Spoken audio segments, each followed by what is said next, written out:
Okay? Listen, I was really hoping that I didn't have to do this, right?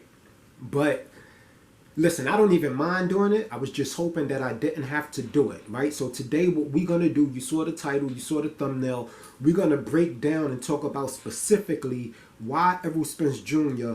lost this fight. We're going to debunk the narratives. And then we're also going to talk about why I don't think he can win the rematch, although I believe he will look a lot better. Let's talk about that right now.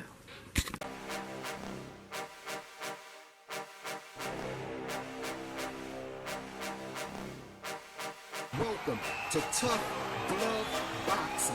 I am locked in, and let's get ready to talk about it!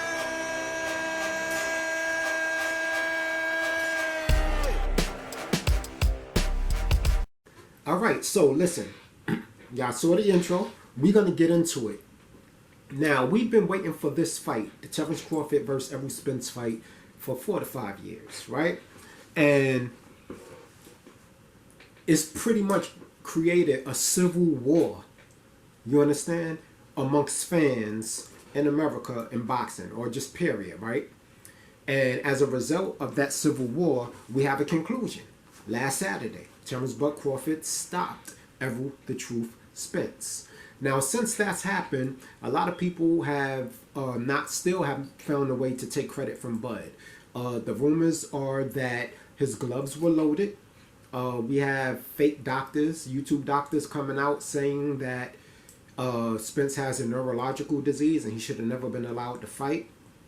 Right? A lot of people are saying that Spence is so much of a drug addict that he couldn't control the impulse to get high the night of his biggest fight, his biggest moment in his career. And then a lot of people are saying that he really struggled to make the weight and he was completely weight drained, which is why he had such a lack of energy in a fight. We've also heard that he may have had a rib injury which prevented him from sparring the last 6 weeks of preparation. I mean, there's everything short of alien abductions and cloning conspiracy theories have come out about this fight. And so what I thought that I wanted to do was I wanted to explain to you guys specifically why he lost this fight. If you a Bud Crawford fan, or if you somebody who is dealing with a lot of delusional guppies, you can just share this video to them, link this video to them when they want to see the specifics of why Errol Spence Jr. actually failed in his brightest moment. So now I'm going to bring up some things, right? This is a program, a Power Director, that I use to edit my videos, and I've prepared some clips for you guys. I've slowed them down. Hopefully Showtime won't flag my video. This is for educational purposes only. I'm not going to be showing a lot of anything, and some of the stuff that I'm referencing has been slowed down. But I want you to physically see with your own eyes what's going on. Now, with that said, right, we're going to start off. First of all, there's no reports of glove loading. Terence Crawford didn't pop dirty in his test. Okay, we can forget about that. There's no evidence that Errol Spence Jr. was high. I literally ran into somebody in a hookah shop after the fight, and we got into a conversation. A young man was in there with his young lady. He was younger than me by about 20 years at least, right? Young guy. And he was telling me about the fight. So we got into conversations about the fight, and he said that Errol Spence Jr. took some of those edibles that Mike Tyson gifted them before the fight. This is what he really believed. So the delusion is real. They really are having a hard time understanding what happened, which is why we're going to show them. So the first thing we're going to talk about is weight drain, okay? Was Errol Spence Jr. weight drained for this fight? No. Did he have a harder time than Terence Crawford making weight for this fight? Yes. Did he have a hard time making weight for this fight? Yes. Is this Errol Spence Jr.'s first time having problems making weight? No. It's not his first time having an issue making that 147, and I'm going to show you evidence of that now. So let's take a look at some of the weigh-ins, okay, that of Errol Spence previous weigh-in. Champion of the world, the truth, Errol Spence Jr.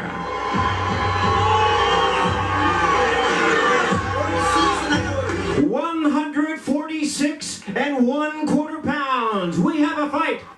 So now he was 146 pounds and 1/4 pounds for that fight. But check that out.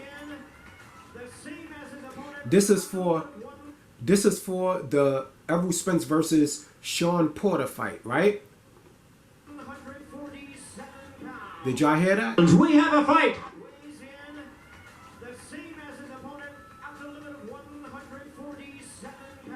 So he weighed in for the Sean Porter fight at 147 pounds. Remember that. Okay? Which is the exact same weight he weighed in for Terence Crawford. 147 on the dot. For Sean Porter, he weighed in at 147 on the dot. Now, let's also continue. This is the Danny Garcia fight, okay? After his car accident. This is his comeback fight. 146.5 pounds, 146.5 pounds for the Danny Garcia. Okay? You see him, he looks good. His skin, his face is clear, showing you that he's been on his water game. So he cut weight the right way for this fight. 146.5. Now, did the accident have something to do with it? Yes. If you get into an accident and you go into the hospital, anybody that's been in the hospital knows you're going to lose weight while you're in the hospital. So he actually had to put on weight for the Mikey Garcia fight. Okay? So it was easy for him to control his weight for that fight. Let's continue.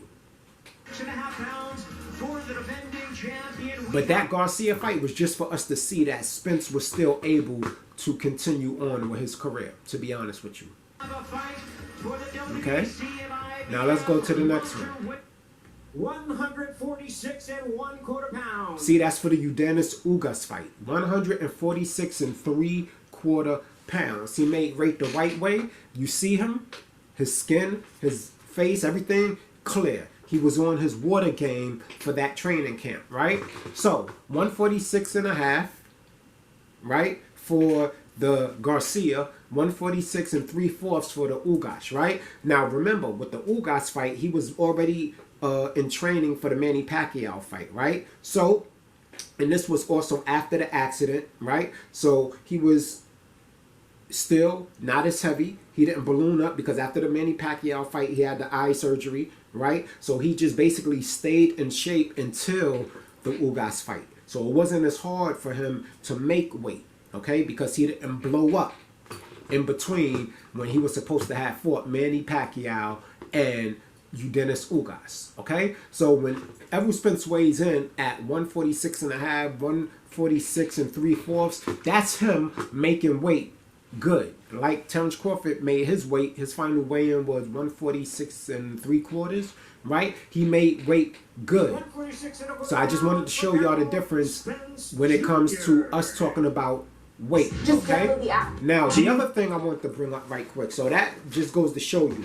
Now, he weighed in under 147 for Mikey Garcia, Danny Garcia, and Ugas. But for Sean Porter and Terence Crawford, he weighed in at 147. He admitted that he had problems making the weight with the Sean Porter fight because he had got off of his discipline, which is why he weighed in at 147. But did you see how he fought Sean Porter that entire fight? He lasted until the 12th round. Even his power even carried to the 11th round where he knocked down Sean Porter, which gave him the victory in a split decision fight. Okay, that knockdown was the difference. But he went tick for tack with Sean Porter, who is bigger than Bud Crawford. Okay, so when you talk about he didn't have no energy because he's weight drained, what's the difference between his weight now when he fought Terence Crawford when he weighed in at 147 versus when he fought Sean Porter, right? Arguably, y'all say a better Sean Porter, and he weighed in at 147 the same way after having problems making that weight. Okay, so that goes to show you that he was, even though he had problems making the weight drain wasn't what made him look as bad as he did, okay, on the night of that fight. So now, let's talk about some of the things that did happen during that fight. Now, the first thing I want to talk about right quick, was it just me Wasn't they, when they announced it, they were supposed to say Man Down Promotions, TBC Promotions, Showtime Promotions, right? They were supposed to do all of that. But all of a sudden, Jimmy Lennon Jr., who's been an announcer, right, one of the best to ever do it for years, forgot how to say TBC. I thought that was very disrespectful. It's like they didn't even want Terence Crawford to promote his business. Listen to what I'm saying. By Man Down Promotions. You heard Man Down, no problem. Now look, he's looking at the paper. So he can clearly see the letters. They didn't want Bud's company to be mentioned. Listen to this. TGC Promotions, TGB Promotions, and He said TGB, and he's looking at the paper. What happened? He forgot how to speak? Then he said TGB, Tough Glove Boxing, you heard? So yes, y'all welcome. Y'all can thank me now for making this fight. Y'all heard it from Jimmy Lennox Jr. yourself, TGB. So hit that like button, hit that subscribe button for Tough Glove Boxing. We making fights out here. But anyway, my man forgot how to talk. I thought that was disrespectful. But anyway, no biggie, right? No biggie. So let's continue with the rest of the video though. I just thought that was pretty funny. Showtime pay-per-view. Or not funny, disrespectful to be honest with you. Sponsored by DraftKings. Now, the other thing I want to get into right quick is look at this. We're going to take a look at, now we all went through the weigh-ins already. We know that when he weighed in with Ugas, he weighed in at 146 3/4, right? So what I want you to notice with each fight that you see here in these Errol Spence highlights, okay, is the way he's fighting. Look at this, right? What do you notice? Look where his hands are. Look where his left hand is. Is it going back? Look when he throws a punch. Is it going back to his face? Is there any head defense there? Right? Look at the Sean Porter fight. Same thing. Now this is when he weighed in at 147. So allegedly he had issues making the weight. This is Errol Spence, okay, during the Porter fight. Check it out. Look, looking strong, right? Same issues. Look how he fell in. Look how he falls in. Look at that. Right? So you're looking at his style of fighting. It's pretty consistent the same way. What's the other thing you notice about this highlight? The other thing you notice is that everybody that he's fighting is shying away from combat. He's stronger than everybody that he's in there with, which is why he's able to push fighters back. Okay? He was able to push Dennis Ugas back, Mikey back, Sean Porter back, right? He was able to push Mikey Garcia back. See, everybody's shying away from combat. They shying up, they not throwing back.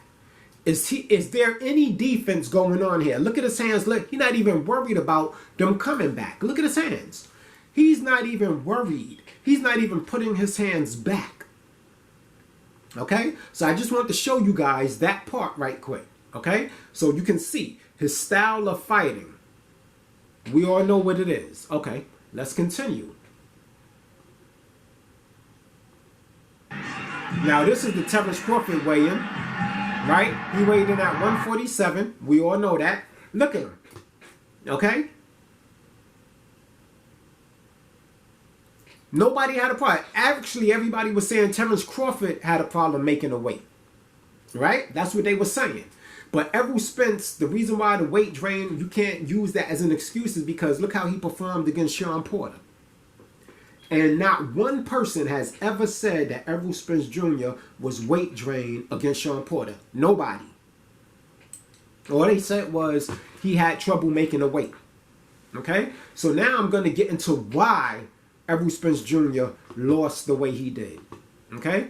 Because these are all things that can be seen and measured. There was no corruption. There was no gifts given. Okay? So, here we go. Look how they look. They both look good. Right? Okay.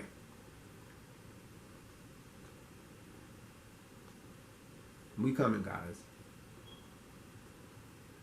Alright, see, this is more weigh-ins. Right? So now, what I want you to notice here. Okay? Hold on a second. Let me see what clip this is. Okay, this is Errol Spence Jr.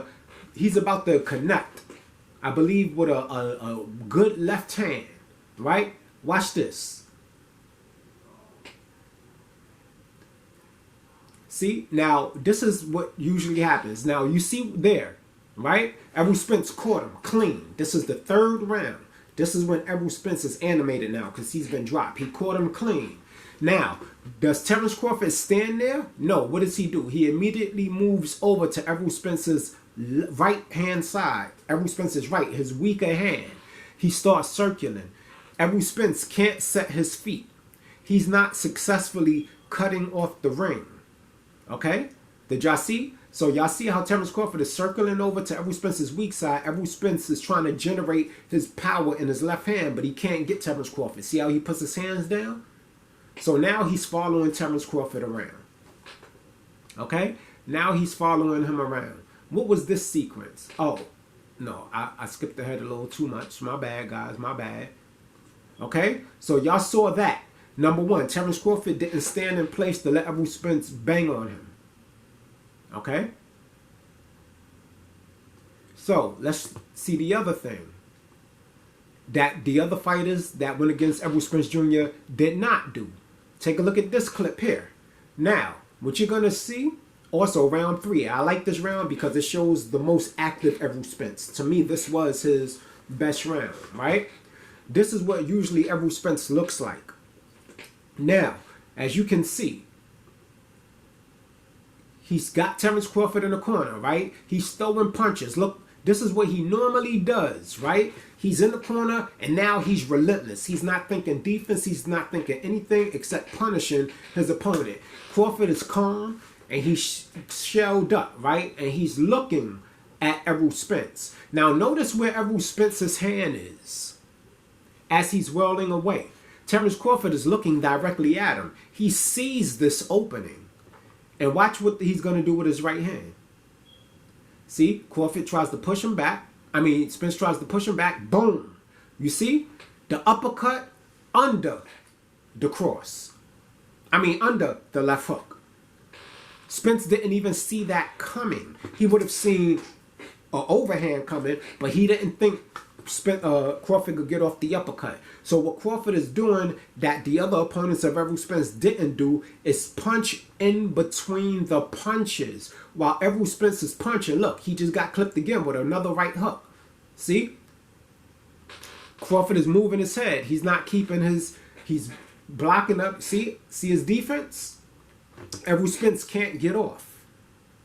He's punching in between the punches. Most fighters that fight Errol Spence are shelling up from his punches. Terence Crawford is comfortable within the combat zone. That's his space. So he's not trying not to get hit. Once he feels your punching, he feels he can take it, he's going to maneuver in a way where he can get his punch off, even if it means he has to take one of your punches because he believes in his power. And in this situation, what we've been trying to tell you is Terence Crawford is the stronger puncher.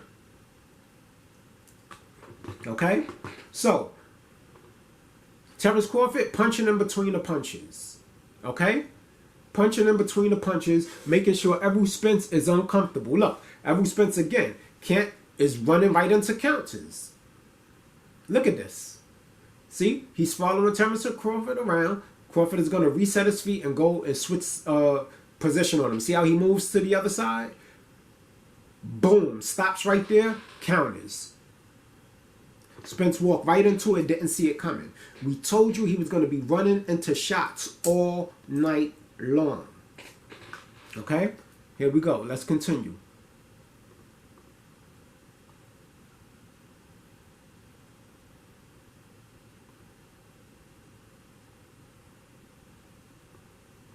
No, I'm jumping ahead of the game here. My bad. All right. So, now, the other thing is, when you see Errol Spence, right? When you see him fighting, what's the one thing that you notice here? Right? Errol Spence is relentless. He don't care what's coming back at him. He's a soldier, brawl for brawl, power shot for power shot. Let's dog it out, right? Look at this whole clip here. Look at Mikey, see? Let's dog it out. Let's dog it out. Right? Look, Carl Brook, dog it out. Dog it out. So let me ask you a question. Why is he so hesitant here? You see how he's throwing his punches? I just wanted to show you guys he's not lunging in, just going wild. Okay? That lets you know. That's the one thing he doesn't do that he's done with every opponent. Right? Why is that? Ask yourself why. Because he's felt Terence Crawford's power already. And he knows that he just can't walk in there. In addition to that, before even getting in the ring with Terence Crawford, he knows that Terence Crawford stopped everybody. So Terence Crawford has power. While y'all might say these opponents were not Errol Spence, the fact is they're still solid bodies that's taking damage. We can estimate the amount of damage that Terence Crawford can give you based on those fighters. David Benavidez, Jeff Horn, right? Kell Brook, all fighters that are bigger or the same size as Errol Spence Jr. Okay? He's very hesitant here. Look at him. He's measuring. He's taking his time, right? He's trying to be patient, but that's not really his style of fight. Okay? And so he's not, his work rate is low at this point already. His work rate is already low. Okay? And it's the first round. The first round. I'm just showing you little clips of how hesitant he is. See? He's not just coming forward, lunging it out, dogging it out, because he know who he's in there with. So when you every sexuals and you guppies complain, where did Terence Crawford get this power from? He's always had it. He's always displayed that he has it. Y'all just didn't want to believe he had enough power to hurt Errol Spence. And him being scared of Terence Crawford's power is the one difference that is in this fight than that's in any other fight that he's had. And he was able to find out that Terence Crawford was a lot faster than him, because Terence Crawford, as soon as the bell rang, Terence Crawford came out and hit him with a jab, letting Errol Spence know how fast he was and also how solid the jab was, which is why Errol Spence decided very early on in the first round not to just run in there and try to maul Terence Crawford like he always does. He tried that in the third round. He had a little bit more success, but he was still getting outboxed. Okay? The other thing, like I said, he can't set his feet.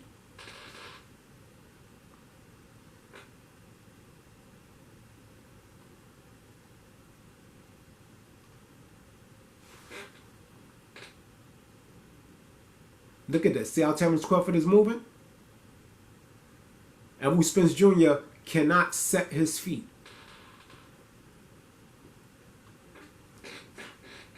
Right? To get off his power shots, because Terence Crawford keeps turning him. Now, if you notice here, when he's fighting other opponents, we'll just put it there. Right? He's throwing his punches. His feet is flat. Right? He can set his feet. Look, look. He stops, sets his feet. Look. Sets his feet, sets his feet, sets his feet. Look.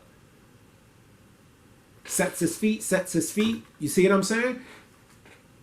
Because they're trying to bang it out with him. But with Crawford, he can't set his feet. So he can do it sometime, but he's not going to be able to get as much power shots off. And Terence Crawford had already proved that he had the better jab, which really made Errol Spence hesitant, because once he realized his main weapon was not as good as his opponent's, he had to figure something else out. Now, this is the other thing. The counter punching, right? This is the other thing that we warned you guys about.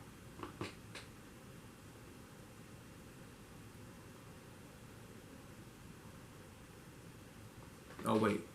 I'm going. Bear with me, guys. Bear with me.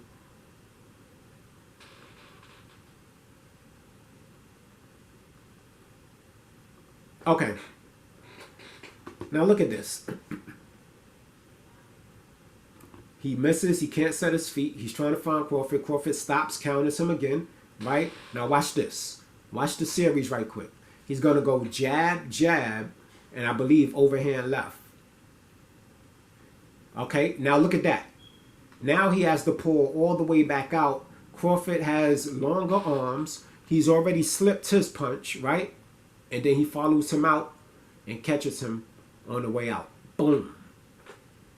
Okay? So Errol Spence, just look at this whole form.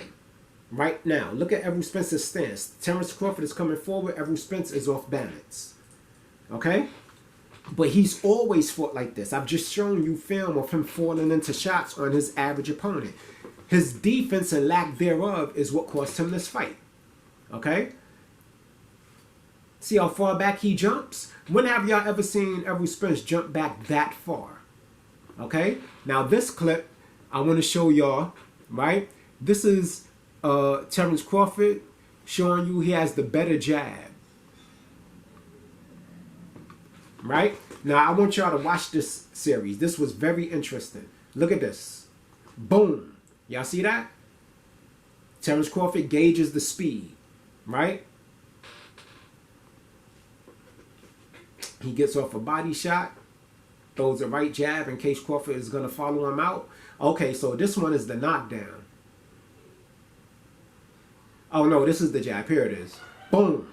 Now I stopped it right there for a reason. They're both throwing their jabs. Errol Spence initiated his jab first. Errol Spence Jr. initiated his jab first. Watch. Boom. You see that?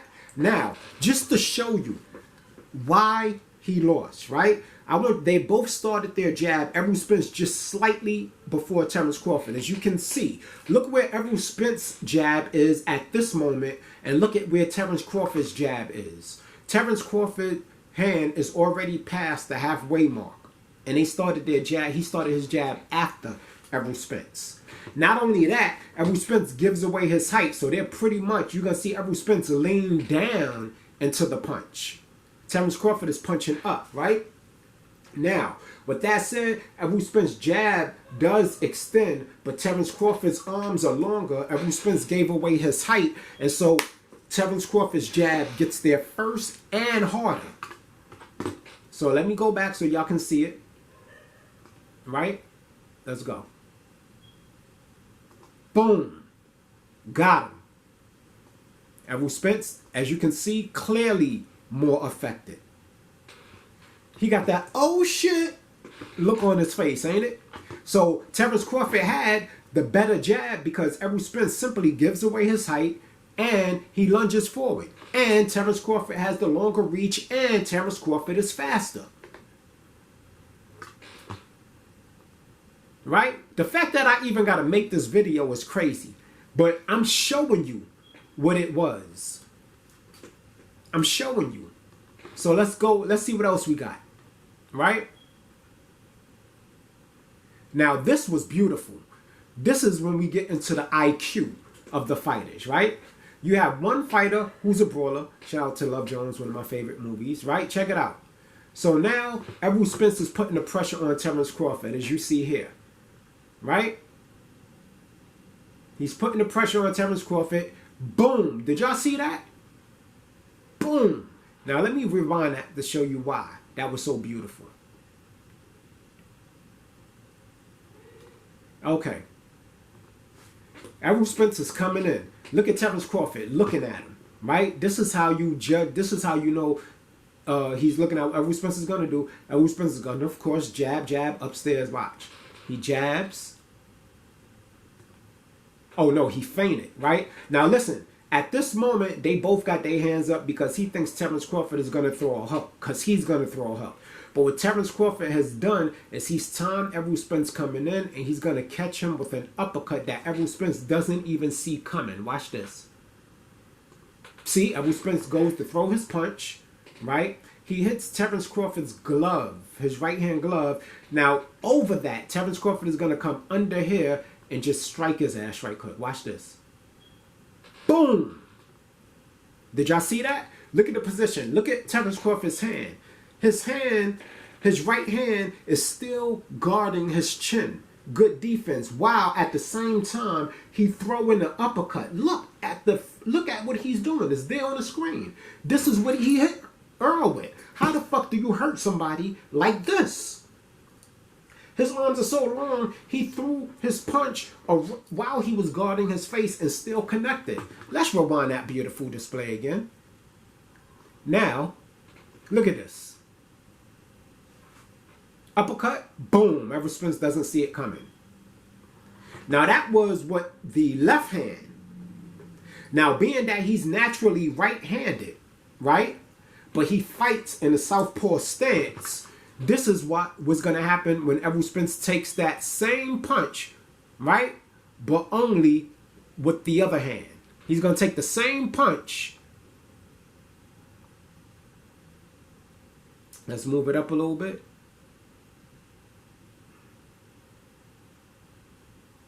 Now, this was beautiful. Look at this. Just to show you what I mean. See, Terence Crawford is comfortable in the chaos. You see? Errol Spence is going to connect with a beautiful right hand. Oh, I'm sorry. Let's go before that. That's when Terence Crawford decided to set him up. Okay, here we go. Body shot, right? I think, yep, 7-round body shot. Crawford jabs. Errol Spence catches him. Boom, clean with a right hook. Then comes across, I think, with a left.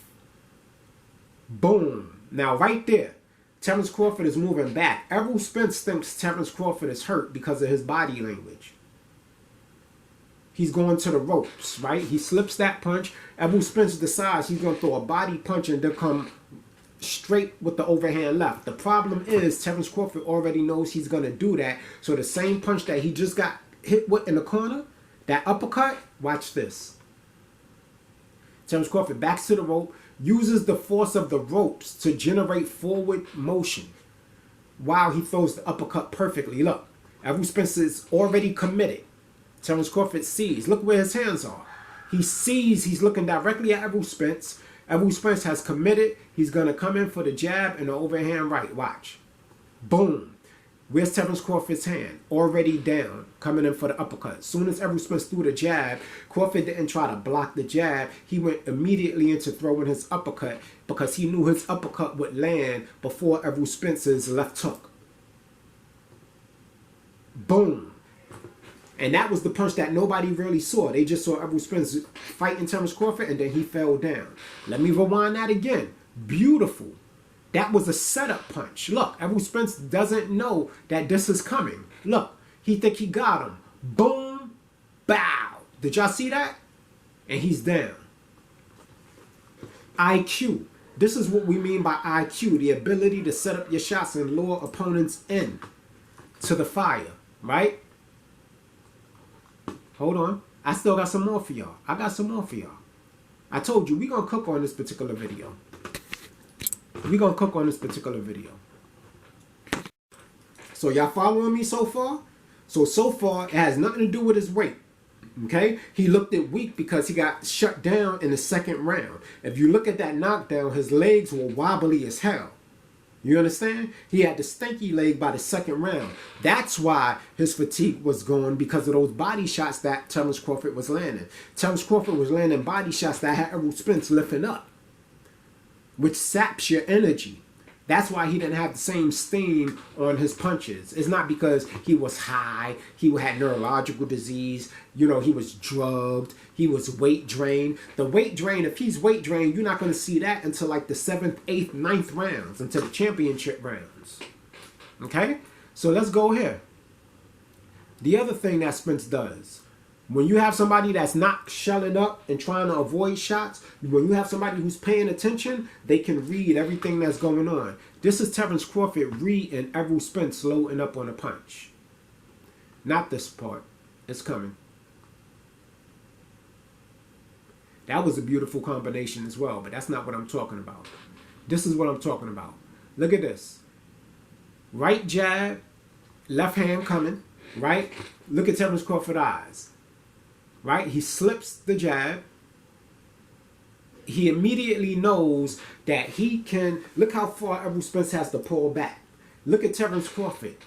Right? He slips the jab. He's looking at him. These are milliseconds. These things are happening in milliseconds. So when you slow it down and you look at these things in slow motion, it's like genius, the little nuances of it, right? So you see him. He's looking directly at Errol Spence. He's immediately going to come back on the side that Errol Spence has vulnerable, right? Not this side. Watch this. You see that?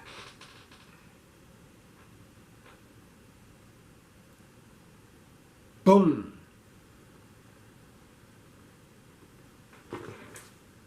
Okay?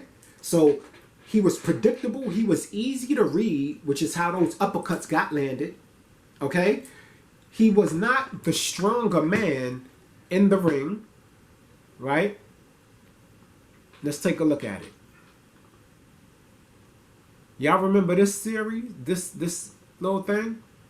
This happened in the second round. Right? Now, watch this. Now, granted, he had already been dropped, okay? But watch this. Oh, actually, I believe this was before. Yeah, this was before he got dropped. Which makes it so that means he hadn't even been dropped yet, right? Watch this.